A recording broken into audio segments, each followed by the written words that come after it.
Erkeklerin oyunları da gerçekten yöre dedik ya, yöresel oyunlarımız var. Birkaç örnekte onlardan sizlere sunacağız sevgili izleyenlerimiz.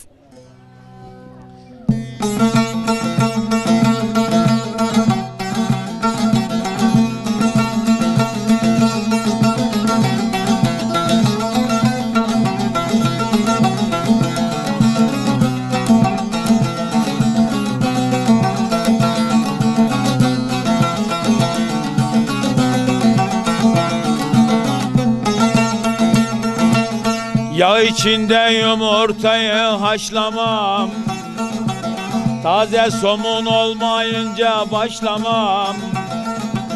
Yanı sıra höşmerimle bal olsun da yekte, yekte aman yekte. Tepeler oynamakta, çalgı çalınmakta. Ne olursa olsun kardeş bu gençlikte.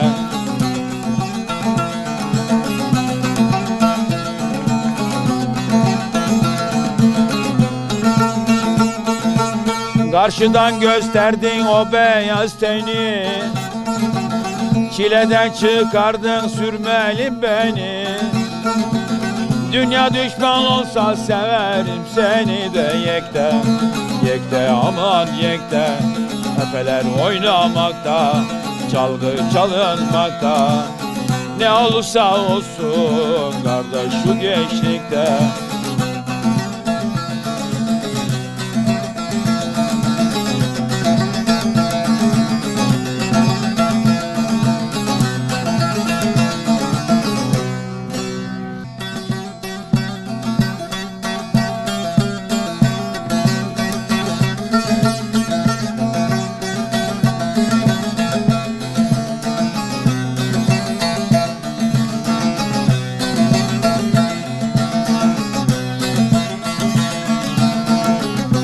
Haçem çıkmış aman da gül dalına, haçem çıkmış aman da gül dalına.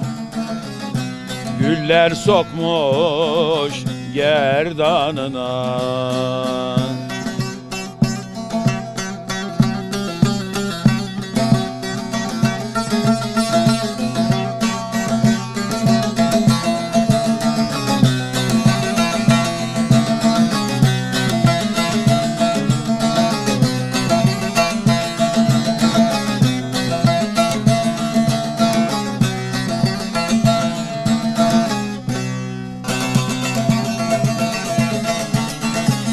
Kayadan bakan olan, gömlek eten olan, kayadan bakan olan, gömlek eten olan.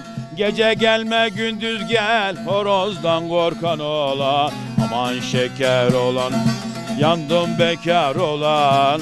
Anasına darılmış damda yatan olan. Amanın şeker olan, yandım bekar olan. Anasına darılmış bıçak çeken olan.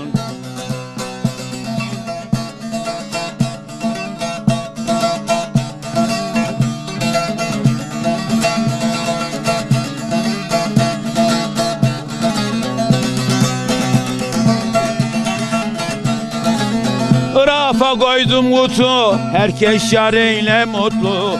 Rafa koydum kutu, herkes yarıyla mutlu. Gelinler tatlı yesin, kaynana semizotu. Aman şeker olan, yandım bekar olan. Anasına darılmış damda yatan olan. Amanın şeker olan, yandım bekar olan. Anasına darılmış damda yatan olan.